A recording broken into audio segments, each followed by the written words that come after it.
Ray repeated his question, but the beaten-up kids looked miserable, unable to meet his gaze. When they refused to answer, he decided to apply more pressure. He singled out one of the goons, and the fool cracked under the weight of his intimidation. The captive confessed that their gang controlled 3 streets in Sector 49, 23rd through 25th. However, Ray noticed the swirling Mona colors in his chest, indicating anxiety, uneasiness, and fear, the telltale signs of a liar. Liars didn't get off easy. Without hesitation, Ray stomped on the goon's hand, sending a sharp cry into the night as blood splattered onto the ground. The other 2 watched in silent terror. Satisfied with the result, Ray shifted his focus to the weaker-willed goon. Surprisingly, this one didn't require further encouragement. Desperate to avoid pain, he swore to tell the truth. According to him, their gang controlled 14 streets with a total of 52 members. Their leader's name was still withheld, but their base was an abandoned factory. Ray hadn't expected these kids to control so much territory. They were more organized than he initially thought. He ordered the trembling goon to raise his head and introduce himself. With a voice crack, the boy stammered out his name, Nisu. According to this rat, their boss had ordered them to beat Ray within an inch of his life and steal whatever food, money, and supplies he had. The boss also issued a warning. He was always watching, hidden in Ray's blind spot. Just as those words settled, the 4th hidden goon made his move. He leaped from the car's roof, aiming a knife at Ray's back. But Ray remained unfazed. His mana surged, boiling and stirring within him. Without lifting a finger, he manipulated the blue wind mana, sending a forceful gust that knocked the ambusher away. Dust filled the air, blinding the would-be attacker. In a blur, Ray struck him twice, once to the face and once to the body. The goon collapsed, bleeding and writhing in agony. Ray grabbed the defeated attacker by the hair and lifted him as if he weighed nothing. Staring down at the trembling group, he delivered a message. They were to return to their boss and relay his threat. If their leader could see everything, then Ray wanted him to know he could see everything too. With that business settled, Ray resumed his exploration of Sector 49.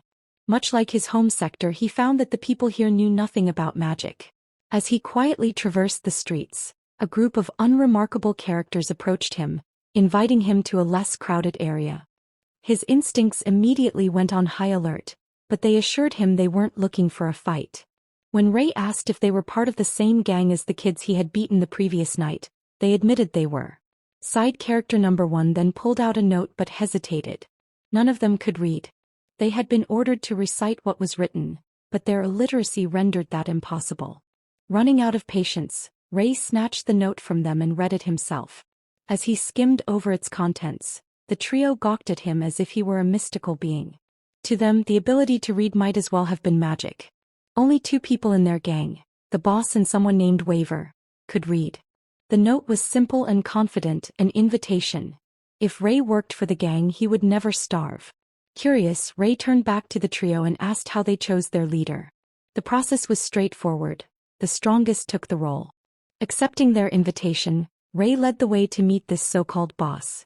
After a few minutes of walking, they arrived at Kedrick Group's base, the abandoned factory. Side character number 1 cautiously pushed open the gate, tension thick in the air. The moment Ray stepped inside, he immediately sensed a familiar atmosphere, reminiscent of the CI organizations back home. A young man lounging by a bonfire noticed their arrival. He wore a flashy jacket, decent drip, paired with dark bags under his eyes and messy hair. Rising to his feet, he met Ray's gaze with interest. Ray introduced himself, but something about Kedrick's loadout caught his attention. While junk sometimes contained traces of mana, Ray had never seen an object emit as much energy as Kedrick's ring. The gang leader settled back into his makeshift throne and gestured for Ray to take the opposite seat, treating him as a valued guest. However, Ray didn't have to turn around to feel the murderous glares being sent his way. He remained unfazed. This was simply Kedrick asserting dominance in his own territory. For someone so young, Kedrick's leadership skills were surprisingly sharp. He observed Ray's calm demeanor and was impressed by his unshakable confidence. When asked where he was from and what the deal was with the car, Ray answered truthfully. The moment he mentioned Sector 50, the goons surrounding them reacted with shock. None of them had ever heard of someone coming up from Sector 50 before. People descending from the upper sectors? Sure. But climbing from below? That was unheard of. Kedrick silenced his men with a wave of his hand, his interest in Ray deepening. This outsider had an intriguing story and in Kedrick's eyes, that made him more than qualified to join their ranks. He went on to explain his long-term plan. His gang was in talks with a super-famous organization from Sector 45 called MK Red. Their agreement was simple. Once Kedrick's gang reached 66 members, they would be absorbed into MK Red's ranks. For anyone in Sector 49, this was an opportunity to climb the social ladder, a chance to escape the lower sectors and rise in status. While Ray found the deal fascinating, he couldn't bring himself to fully buy into it. The idea of joining an organization wasn't the problem. The issue was working under someone weaker than himself. And so, with absolute disregard for decorum, Ray spoke his mind. The abandoned factory grew silent. Kedrick's smirk faded. His gaze darkened, his once relaxed posture shifting. Did this kid from Sector 50 just call me weak? Ignoring the rising tensions, Ray explains that strength determines everything. Where he came from, leaders are judged by their power, not by how well they talk. One of the goons interjects to curse Ray out, but Kedrick's hand, wearing the ring, swoops in to grab the goon's neck, tightening his grip close to the point of crushing. The boss lashes out, hating to be interrupted by underlings who speak out of turn. The goon pathetically apologizes while being terrorized by his psychopathic boss. From where he is sitting, Ray can clearly see the colors of strengthening magic coiling around Cedric's mysterious ring. No matter what angle he views it from, it doesn't seem like the murderous boss is using magic himself. That ring is the only thing even remotely magical in this decrepit place.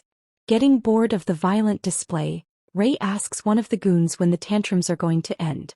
Quietly considering his options, he reckons that he can break that ring if given the chance. Fortunately, he doesn't have to make a move as the ring's power slowly dies down on its own, with Kedrick's calmer personality taking over again.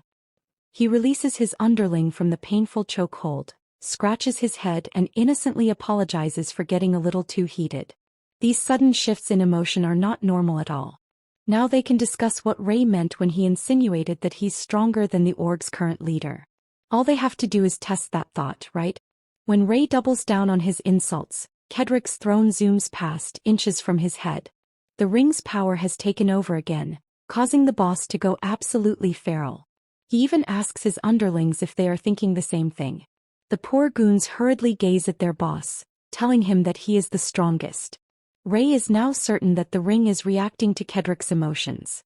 Seeing how sudden the shift in emotion is when the mana from the ring is cut off, it seems like Kedrick doesn't even know what that accessory is doing for him.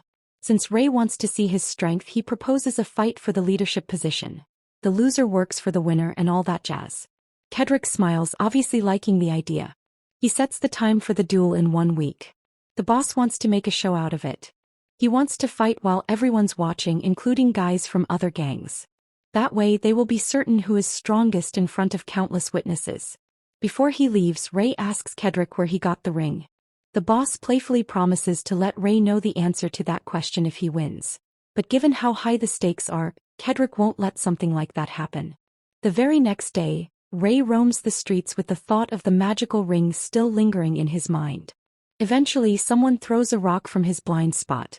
With his unnatural sensitivity and inhuman reaction time, he catches the rock before it hits his head. More side characters from the other gangs of Sector 49 have come to mess with Ray. They even have spooky weapons on them.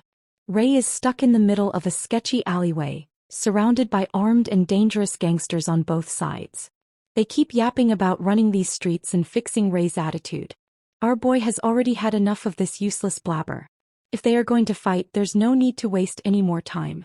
As expected, he makes quick work of these untrained brats wielding bats. No matter where Ray goes, people just keep on picking fights with him out of nowhere. It must be because word of his duel with Kedrick is spreading. Though Kedrick's gang is not attacking as instructed, the other gangs are free to do as they please. Allowing a stranger to walk around unscathed in their territory must hurt their fragile pride. They are even going as far as forming alliances to keep Ray in check. Nevertheless, everything is going according to plan. So far, these random fights are making his magic stronger. As he gets more accustomed to combat, his casting speed becomes faster, and the mental strain decreases overall. Provoking more fights against every gang out there is a good choice. That aside, there is still one more concealed presence tailing him. Ray urges this hidden tail to come out. The young man wearing a messenger cap and glasses immediately knows that hiding is useless. He's been tailing Ray for a while now and has become accustomed to his gray hair and expressionless face. In the streets of Sector 49, Ray has been dubbed the Hunter. Glasses walks out of his hiding place to face the fearsome hunter of Sector 49. Ray assesses the stranger up front. The kid is smaller than the usual gangsters he's walking around alone, and he doesn't look good at fighting either. Cracking his fists, Ray warns the nerd to take off his glasses so they both won't be hassled by the breakage. Glasses hurriedly clears up the misunderstanding. If it's not obvious by his looks yet, he did not come here to fight at all. He adds that he is far from a fighter. With his scrawny body, he'd be useless in combat. So Ray asks, "What's up?" The kid steals his resolve and introduces himself as Philip. And scrawny Philip here has an offer for Ray. After hearing Philip's spiel, Ray decides to follow him for now. As they traverse the slums of Sector 49, Philip leads him toward the eastern garbage dump, where his place of work is located. Along the way, he mentions how the so-called hunter, Ray, has become the most talked-about figure in town. It seems Ray earned this menacing nickname after crushing multiple gangs by himself. After a few more minutes of walking, they arrive in front of an unremarkable building. Philip opens the door, and the harmonious sounds of community commerce and cooperation hit Ray like a ton of bricks. The place is huge. Philip formally welcomes Ray to his business venture, the Philip Hotel. Ray estimates that there must be over 100 people inside right now. More accurately, 186, including those working outside. He also notices something else. All the residents share a common trait. They don't seem suited for the more violent gangs in the area. Many are young or small in stature. Philip explains that Sector 49 is home to several mines, which means many adults die on the job, leaving orphans without support. Because of this, there's always an abundance of work, and some businesses are even willing to hire children due to the severe labor shortage. The gangsters running the streets can't handle the number of directionless youths, so Philip stepped in. By securing monopolies over certain jobs and paying small bribes, he ensures his people get work. In essence, he is a manpower broker in this impoverished sector, providing low-cost shelter and job security for those in need. A boy named Jonathan. Now, Jonathan has a job where he isn't beaten daily, a supportive community, and he pays his rent on time. As Philip talks, he subconsciously reaches for his notepad, jotting down observations. Ray, growing curious, glances at the hotel's management books. Philip notices his interest and offers to let him take a look. As Ray flips through the pages, he finds a section dedicated solely to himself, filled with notes Philip took while tailing him. Philip suddenly realizes something. Ray can actually read. A wave of awkwardness washes over him. Owning up to his rudeness, he apologizes for being so nosy. He admits that he just enjoys observing people, which makes him the complete opposite of Ray. Much to Philip's surprise, Ray seems completely unbothered, insisting that there's no need to apologize. With that, Philip breathes a sigh of relief. Deeper into the hotel, they reach a heavily guarded door. The security detail sees Philip and then eye Ray with suspicion. When they hear that he's the hunter, the one leaving a trail of gangster blood in the streets, their expressions shift to fear and shock. Philip finally welcomes Ray to his personal quarters. Compared to the rest of Sector 49, his home is luxurious. When Ray first met Philip, he thought the kid was a con man. But seeing all this, he realizes Philip is the real deal. Philip insists that he never lies. In his line of work, credit is everything. Money can always be earned back, but once trust is lost, it's nearly impossible to regain. For someone the same age as Ray, Philip is incredibly wise. Ray brings up the proposal Philip mentioned earlier. The young broker swallows his anxiety and meets Ray's gaze with determination. Extending a hand, he makes his offer. Once Ray defeats Kedrick and takes over the gang, he wants to become business partners. Ray quietly processes the offer, his eyes analyzing the mana swirling in Philip's chest. He notices something unusual. Philip has very little black mana of fear. Instead, his heart glows with golden courage. This deal only works if Ray wins, yet Philip is willing to bet on him. When asked why, Philip simply states that he's trusting his gut. Philip explains that he has a knack for observing people. He studies their behaviors and habits, which helps him understand them better. For example, he's noticed that Ray never looks people in the eyes when speaking. Instead, he lowers his gaze to their chest. Philip theorizes that Ray may have some kind of trauma associated with people's faces. Ray smirks, amused by Philip's observation skills. He asks if the broker has noticed anything else. Philip doesn't hesitate. He lists several of Ray's subconscious habits off the top of his head. He points out that Ray always steps with his right foot first when turning a corner, likely preparing himself to counter an ambush. He rattles off several more details with impressive accuracy. For the first time, Ray is hearing someone analyze him beyond surface-level labels like scary or unnerving. Most people write him off as emotionless or unsettling. Even now, he can't say he truly understands emotions beyond anger and sadness. But meeting someone like Philip, someone who sees more than just the surface, feels like a step toward understanding himself better. Meanwhile, Philip shifts gears and starts listing off Boss Kedrick's quirks, hoping to help Ray prepare for the upcoming fight. Kedrick is prone to emotional outbursts in combat, while Ray remains methodical, dismantling opponents with precise calculations. It's a good matchup. Before Philip can even finish his analysis, Ray accepts the proposal. The finer details and payment can be left to Philip's team. All Ray asks is that Philip takes their partnership seriously, which of course is already a given. Ray has one more condition. Philip has access to a vast network of connections, which means he can gather information. Ray needs him to find something important. The search begins in 2 days. Ray is back at his camp, getting his car checked for repairs and maintenance. His mechanic, curious about Ray coming from Sector 50, takes one look at the state of the vehicle and remarks that it looks like he just crossed a desert. Given that Philip sent the best mechanic they have, Ray is in good hands. When the mechanic asks Ray to pass a wrench and a 6mm nut, Ray uses wind magic to gently place them beside the man. He's been practicing precision control and the increased finesse is apparent. A few minutes later, the repairs are complete. Aside from the engine overheating, there wasn't much to fix. The mechanic replaced the coolant with something far superior, ensuring the car will run smoothly for the foreseeable future.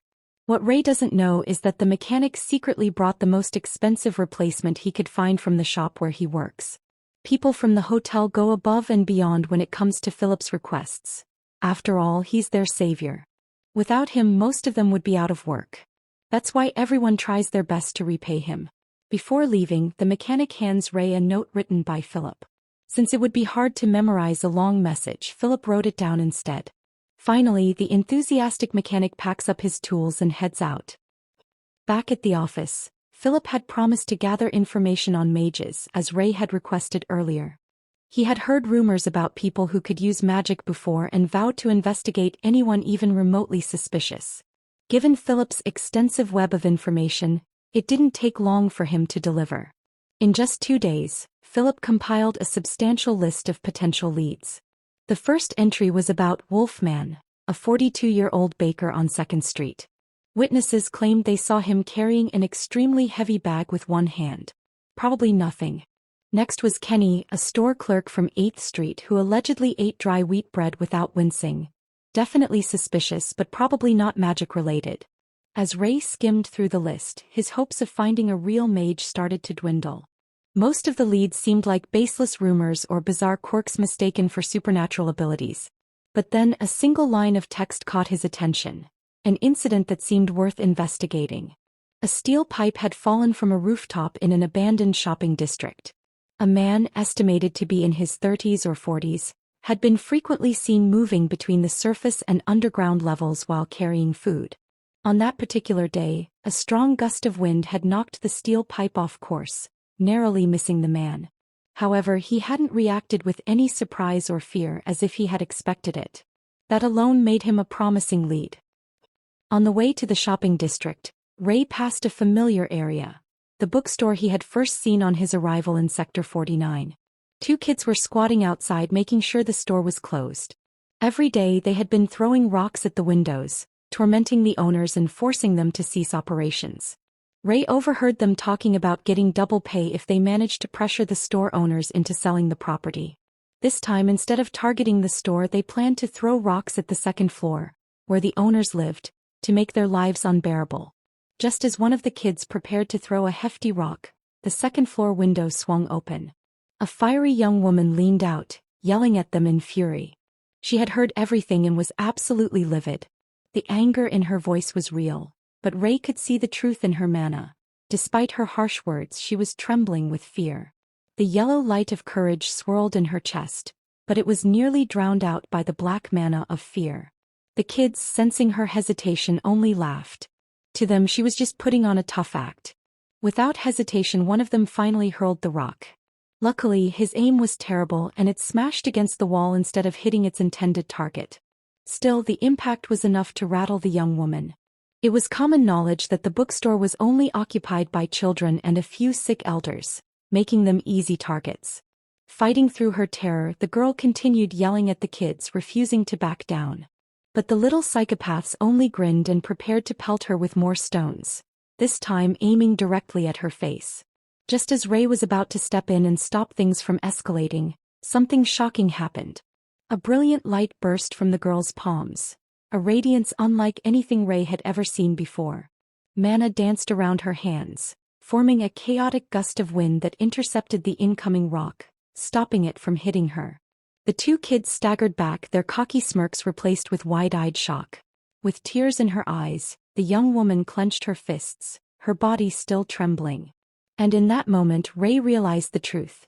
The psycho kids' dulled minds couldn't comprehend what had just happened. Chalking it up to their imagination, they tried to attack again. Ray was certain that he had just witnessed his first concrete clue about magic. It came from a young woman who was visibly shaking yet trying to act tough in front of bullies. The kids worked in unison, rocks in hand, doubling their firepower. The young lady, not expecting continuous attacks, was stuck in the window like a sitting duck. Knowing she couldn't block the incoming rocks, she closed her eyes and braced for the painful impact. Luckily for her, another mage was hiding in the corner. Ray waved his hand, manipulating the mana in the air to stop the rocks mid-flight. He pushed his control and power further, ensuring the wind redirected the rocks. A powerful gust filled the street, akin to a tornado. In an instant, the rocks made a U-turn and found their way back to their senders' faces. Ray made sure it hurt. A lot. He injected enough force to knock the psycho kids out cold with a single hit. Stepping out from the alley, he approached the unconscious troublemakers, ensuring they wouldn't cause further trouble. When he looked up, his gaze met the young woman's in the window. Their second meeting was far more interesting than the first. To ensure the kids learned their lesson, Ray delivered a few more well-placed blows to their arms and legs. The young woman, grateful for his help, invited Ray inside to formally thank him. He waved off the gesture, asserting there was no need for such formality. Besides, he had questions for her. Questions she apparently had for him as well. At the same time, Ray asked if she was a mage and she inquired whether he had just used magic. Their sudden closeness made her cheeks flush. Clearing her throat, she invited him inside to talk further. Upon entering the bookstore, Ray's eyes wandered around. It was his first time inside such a place, making the sight of countless books feel foreign. Finally, the young woman introduced herself as Veronica, explaining that the bookstore was named after her. Returning the politeness, Ray curtly introduced himself as well. Looking slightly ashamed, Veronica lowered her head and apologized for yelling at him like a madwoman during their first encounter. She admitted she had been under a lot of stress because of the kids' harassment. Ray thought nothing of it. It had just been a misunderstanding. After apologizing, she thanked him once more for saving her. If he hadn't stepped in, she could have been seriously injured. In truth, Ray's primary interest in the bookstore was acquiring magical knowledge, but meeting a mage in the flesh was an even greater gain than he had expected. Veronica was surprised. People around here usually appreciated gratitude in any form, but Ray seemed indifferent to it. Sitting at one of the tables, Ray asked where she had learned magic. She casually answered that her grandfather had taught her. Hearing that another magic user was involved piqued Ray's curiosity further, and he asked to meet the old man. Veronica thought it should be fine. Before heading upstairs, she suddenly noticed something concerning. A small cut on Ray's cheek, likely from all the fighting. She worried it might get infected if left untreated. Extending her hand, she gently held his face, summoning a warm white light that wrapped around his skin. Within seconds the cut vanished as if it had never existed. Surprised by this new application of magic, Ray immediately stood up and asked how she did it. He wanted to know how she moved the white mana, converted it into light and used it for healing. No matter how hard he had focused before, he had never been able to move white mana. Through his observations, Ray had learned that white mana only reacted when someone was considerate or dedicated. It appeared when someone sacrificed for others. These complex and selfless emotions were like a foreign language to him. Veronica, however, couldn't explain her technique in detail. She just knew how to use healing magic. She didn't even understand what he meant by white mana. Ray recalled asking Niles about the colors he constantly saw, but even Niles hadn't heard of such a thing. As far as he knew, mana was invisible to the naked eye, even for mages. While Veronica couldn't comprehend the concept of white light, she was familiar with the element of regeneration, the same element she had just used. She explained that healing typically used only one element but could be amplified or altered by combining two or more. There were over 20 naturally occurring elements, and if one counted the more abstract types like amplification, disturbance, and manipulation, there had to be at least 100 different elements. Listening to her explanations broadened Ray's understanding significantly. Perhaps talking to her grandfather would provide even greater insight. Unfortunately, the old man was sick and often bedridden, though Veronica wanted to check if he was awake and willing to speak with Ray. While she hurried upstairs, Ray wandered through the bookstore alone. Titles like Kawer's Travelogue and Interpretation of the Unconscious lined the shelves. Every book was neatly arranged in its respective section. From what he had heard, books were expensive, valuable items. He glanced at his dirty, dust-covered hands and hesitated before touching one. He didn't want to lower the book's value with his filth. Come to think of it, the last time he had bathed was when it rained, a long time ago. The dude reeked. He had grown used to his own scent, but now he worried about how others perceived it. Veronica had definitely caught a whiff. Either she had a bad nose or was simply being polite about his stench. As his eyes roamed once more, he noticed a table filled with books laid out like journals. One cover in particular caught his curiosity. The Study of Elemental Distribution by Sector. A book about the expansion of Black Rain.